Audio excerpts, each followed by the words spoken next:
అన్ని చోట్ల కళ్యాణం, కానీ అక్కడ మాత్రమే బ్రహ్మోత్సవాలు. ఏకశిలా నగరంగా పిలువబడే శ్రీ ఒంటిమిట్ట కోదండరామస్వామి బ్రహ్మోత్సవాలకు సర్వం సిద్ధమైంది.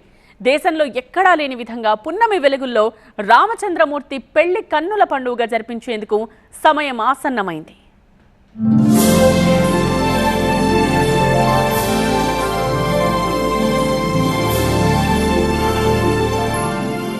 శ్రీరామనవమి వార్షిక బ్రహ్మోత్సవాలలో భాగంగా కడప జిల్లా ఒంటిమిట్టలో శ్రీ కోదండరామస్వామి వారి ఆలయంలో అంగరంగ వైభవంగా అంకురార్పణ జరిగింది. గర్భాలయంలో సీతారామ లక్ష్మణ మూలవర్లను, రంగమండపంలో ఉత్సవమూర్తులను పట్టువస్త్రాలు, పుష్పమాలికలు, ఆభరణాలతో సుందరంగా అలంకరించారు. తిరుమల తిరుపతి దేవస్థానం ఆధ్వర్యంలో జరగనున్న వేడుకలు కావడంతో పలువురు టీటీడీ సభ్యులు కూడా అంకురార్పణ వేడుకలకి హాజరయ్యారు. రంగమండపంలో అంకురార్పణ పూజలని శాస్త్రోక్తంగా నిర్వహించారు. వృషభ లగ్నంలో ధ్వజారోహణ కార్యక్రమంతో కోదండరామస్వామి వారి వార్షిక బ్రహ్మోత్సవాలు వైభవంగా ప్రారంభం కానున్నాయి.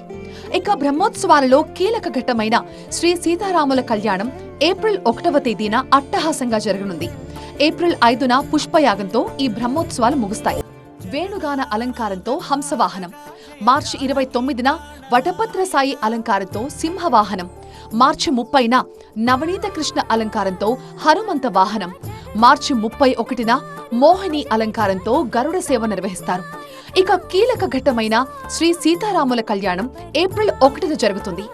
ఏప్రిల్ 2న రథోత్సవం, ఏప్రిల్ 3న కాళీయమర్ధన అలంకారంతో అశ్వవాహనం, ఏప్రిల్ 4న చక్రస్నానం, ధ్వజారోహణం, ఏప్రిల్ 5న పుష్పయాగంతో బ్రహ్మోత్సవాలు ముగుస్తాయి. బ్రహ్మోత్సవాల సందర్భంగా వారం క్రితమే ఒంటిమిట్టలో అన్నదాన కార్యక్రమం మొదలైంది.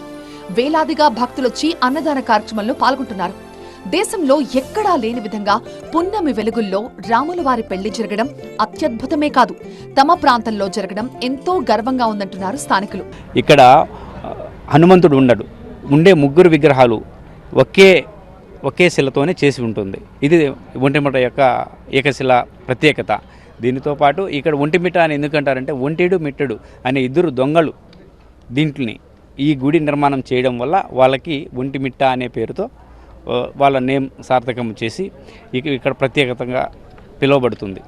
మొత్తంగా రాముల వారి వార్షిక బ్రహ్మోత్సవాలకు విశేషంగా విచ్చేసే భక్తులకి ఎలాంటి అసౌకర్యం కలగకుండా తిరుమల తిరుపతి దేవస్థానం విస్తృత ఏర్పాట్లు చేపట్టింది.